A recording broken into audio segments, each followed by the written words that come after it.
Namo Buddhaya. The Satasahasrika Prajnaparamita Sutram, the large sutra on perfect wisdom, the chapter 24. Infinite. Thereupon the thought came to Śakra and to the other gods in this great trichiliocosm up to the Akanishtha gods. Let us then, since Subhuti the Elder preaches this view of Dharma, conjure up flowers and scatter them over the Buddha, the Lord, the congregation of monks and bodhisattvas, and the perfection of wisdom. Thereupon Śakra and the other gods in this great trichiliocosm conjured up heavenly Mandarava flowers and scattered them over the Buddha, the Lord, the congregation of monks, Buddha the Elder, and this perfection of wisdom. And the entire great trichiliocosm was covered with flowers, and high up in the sky a pointed tower was formed, made of flowers, enjoyable and pleasant. Thereupon Subhuti the Elder thought to himself, those flowers which now proceed from all the abodes of the gods, I have not seen them before. These flowers which the gods have scattered are magical creations and have not issued from trees, shrubs, or creepers. These flowers are mind-made and have not issued from trees, shrubs, or creepers. Śakra. These flowers, Venerable Subhuti, did not issue forth at all. These flowers have not issued from the mind, and they have also not issued from trees, shrubs, or creepers. Subhuti. Just as you have said, but then, Kaushika, if they have not issued forth at all, then they are not flowers. Śakra. Have then only those flowers not issued forth at all, or also form, feeling, etc.? Subhuti. Not only have these flowers not issued forth, form also has not issued forth, and that which has not issued forth, that is not form, and so for everything up to the fully enlightened Buddha. The aids to penetration on the path of the practical Buddhas hid. Śakra. Deeply wise surely in the holy Subhuti the Elder, in that he doesn't abstract the concept and yet points out the true nature of Dharma, the Lord. So it is, Śakra, as you say. Śakra. How then does Subhuti the Elder not abstract the concept and yet point out the true nature of Dharma? The Lord. Form, etc. is a mere concept, and what is mere concept? That is the true nature of Dharma. That Subhuti the Elder doesn't abstract, but he points it out. And why? What is the true nature of Dharma? That cannot be abstracted, and Subhuti the Elder points it out and does not abstract it. Subhuti. So it is, Kaushika, so it is. As by the Lord all dharmas have been pointed out as mere concept, just so should the Bodhisattva, the great being, having known all dharmas a mere concept, train in perfect wisdom. And why? Because there he doesn't review the form in which he trains. When he trains thus, the Bodhisattva, the great being, trains in the perfection of giving. And why? Because he doesn't review the perfection of giving in which he trains. And so for everything else up to all knowledge, Śakra. For what reason does the Bodhisattva not review that form, etc., to all knowledge is in which he trains? Subhuti. Because their form, etc., is empty of form, etc. And why? Because form emptiness doesn't review form, etc., as emptiness. He who trains in this emptiness, he trains in the emptiness of forms, etc., to in the immeasurable and incalculable Buddha dharmas, etc., to the knowledge of almost without making any divisions. Summit. He doesn't train for the increase of form, etc., nor for its decrease. And who does not train for the increase or decrease of form, etc., he does not train for the appropriation of vanishing of form, etc. Steadfast passions. Shariputra. For what reason does the Bodhisattva not train for the appropriation or vanishing of form, etc.? Subhuti. Because there is no appropriation of form, etc. And why? Because form, etc. cannot appropriate form, etc. It is thus, Venerable Shariputra, that the Bodhisattva, the great being, trains in all knowledge for the sake of the non-appropriation of all dharmas, and goes forth to all knowledge by way of the non-appropriation of all dharmas. Highest mundane dharmas, Shariputra.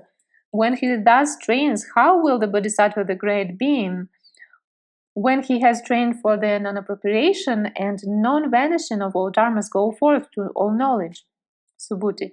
Because there, the Bodhisattva, the great being, when he courses in perfect wisdom, does not see of form, etc., the production or stopping, nor the taking hold or of letting go, nor the defilement or purification, nor the heaping up or taking away, nor the decrease or increase. And why? Because form, etc., does through its own being not exist. It is thus that the Bodhisattva, the great being, trains for the sake of the non-production, non-stopping, non-appropriation, non-letting go, non-defilement, non-purification, non-accumulation, non-taking away, non-decrease, non-increase, or all dharmas. When he trains in perfect wisdom, he goes forth to all knowledge by way of non-training, by way of non-going forth. The path of vision and the great advantage. The great advantage, and with reference to the path of vision, acceptance of cognition of Dharma in suffering. Chakra. Where, Venerable Shariputra, should one search for perfect wisdom? Shariputra. The perfection of wisdom should be sought in the exposition of the Venerable Subhuti Chakra. It is, Holy Subhuti, through your own might and authority that the Holy Shariputra can say that the perfection of wisdom should be sought in the exposition of the Venerable Subhuti. Subhuti. This might is not mine, Kaushika. This authority is not mine, Chakra. Whose then is this might? Whose is this authority? Subhuti. It is not a Tathagata's might, it is not a Tathagata's authority, Adhisthana. For the Tathagata cannot be apprehended except through the fact that in his true nature he has no fixed residence, niradhisthana, or in without a solid basis, is without a solid basis. He cannot be apprehended except through suchness. Without a fixed residence, chief of gods are all dharmas. Chakra. How, Holy Subhuti, when all dharmas are without a fixed residence, do you say that this is the Tathagata's might, his sustaining power, authority? Subhuti. So it is, except through the fact that in his true nature he has no fixed residence, except through his suchness, the Tathagata cannot be apprehended. And yet the Tathagata is not apprehended in the fact that in his true nature he has no fixed residence, nor can the fact that in his true nature he has no fixed residence be apprehended in the Tathagata, nor can the suchness be apprehended in him. The Tathagata cannot be apprehended in the suchness of form, etc., nor can the suchness of form, etc., be apprehended in the Tathagata. The Tathagata cannot be apprehended in the true nature of form, etc., nor can the true nature of form, etc., be apprehended in the Tathagata. And why? What is the Tathagata that is not conjoined with the suchness of form, etc., nor disjoined from it, that is not conjoined with the true nature of form, etc., nor disjoined from it? Nor it is conjoined with anything other than the suchness of form, etc., or the true nature of form, etc., or disjoined from it. He who is not conjoined with all these dharmas or disjoined from them, it is his mind, it is his sustaining power by way of this being no sustaining powers. And when again, Kaushika, you ask, where should the Bodhisattva great being search for perfect wisdom? He should not search for it in form, etc., no, in that which is other than form, etc. And why? Because the perfection of wisdom and form and the other skandhas, all these dharmas are not conjoined or disjoined, immaterial, invisible, non-resistant, with one mark, only no mark. Moreover, the Bodhisattva should not search for perfect wisdom through the knowledge of all modes, nor outside the knowledge of all modes. And why? Because the perfection of wisdom, the knowledge of all modes, and the searching of all these dharmas are not conjoined nor disjoined, invisible, non-resistant, with one mark, only no mark. And why? Because their form, etc., is not the perfection of wisdom, nor is the perfection of wisdom other than form, etc. And so for the true nature of form, etc., to the knowledge of all modes, and the suchness of form, etc., to the knowledge of all modes. And why? Because all these dharmas do not exist and cannot be apprehended. Since that all dharmas do not exist and cannot be apprehended, therefore the perfection of wisdom is not form, etc., no outside form, etc., not the true nature or suchness of form, etc., no outside the true nature and suchness of form, etc. Cognition of Dharma and suffering. Chakra. This is Venerable Subhuti, a great perfection of the Bodhisattvas, the great beings, the perfection of wisdom, and immeasurable perfection, and unlimited perfection, and infinite perfection. Those who train in it attain the fruits of the holy life. The stream winners attain the fruit of the stream winners, etc. To the Bodhisattvas, the great beings, who reach the knowledge of all modes, and they have known, they know, and they will know full enlightenment, Subhuti. So what is Kaushika and why? Through the greatness of form, etc., is this a great perfection of the Bodhisattvas, the great being?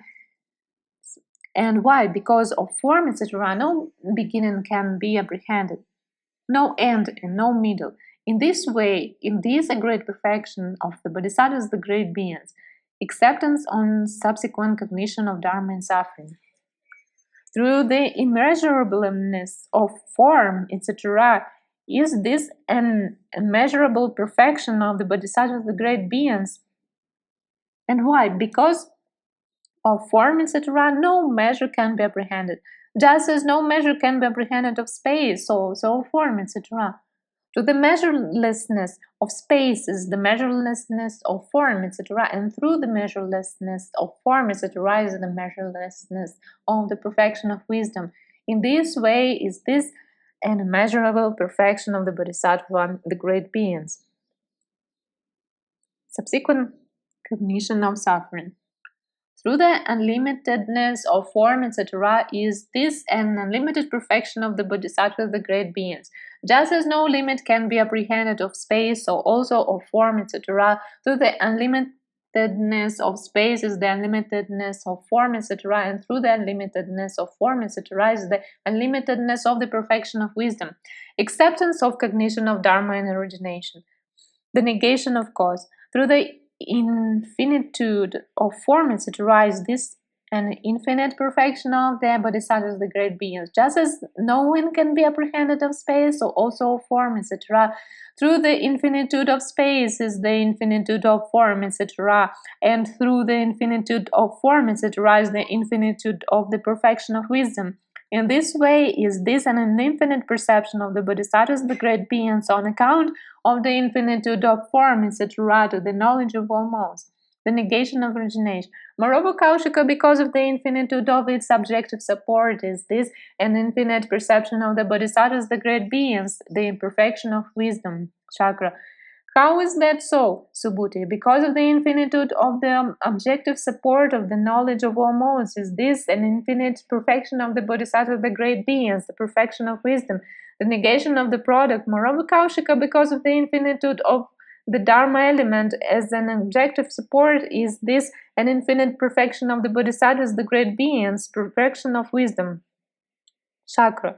How is that, Subhuti? Because the Dharma element is an infinite objective support, the negation of cognition. Moreover, Kaushika, because of the infinitude of suchness as an objective support, is this an infinite perfection of the Bodhisattvas, the great beings, the perfection of wisdom. Chakra. How is that, Subhuti?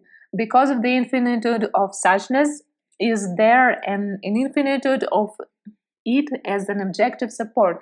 It is thus that this is through the infinitude of suchness as an objective support, as an infinite perfection of the Bodhisattvas, the great beings, the perfection of wisdom. Moreover, Kaushika, because of the infinitude of beings, is this an infinite perfection. Chakra. How is that, Subhuti? What do you think, Kaushika? What factual entity, Dharma, does the word being denote? Chakra. This word doesn't denote any factual entity. This word being has been added on and some as something adventitious, groundless, unfounded on objective fact. Subhuti. What do you think, Kaushika? Has in this perfection of wisdom any being been shown up? Chakra. No, Venerable Subhuti. Subhuti. When no being at all has been shown up, there cannot be an infinite number of beings. If the Tathagata, abiding for eons, countless as the sands of the Gangas, would pronounce the word being, would there by any being whatsoever be either produced or stopped? Chakra. No, Holy Subhuti. And why? Because a being is perfectly pure from the very start. Subhuti. In this way, should the infinitude of perfect wisdom be known from the infinitude of beings. This is the end of the 24th chapter of the large sutra on perfect wisdom, Satasahasrika Prajnaparamita Sutram.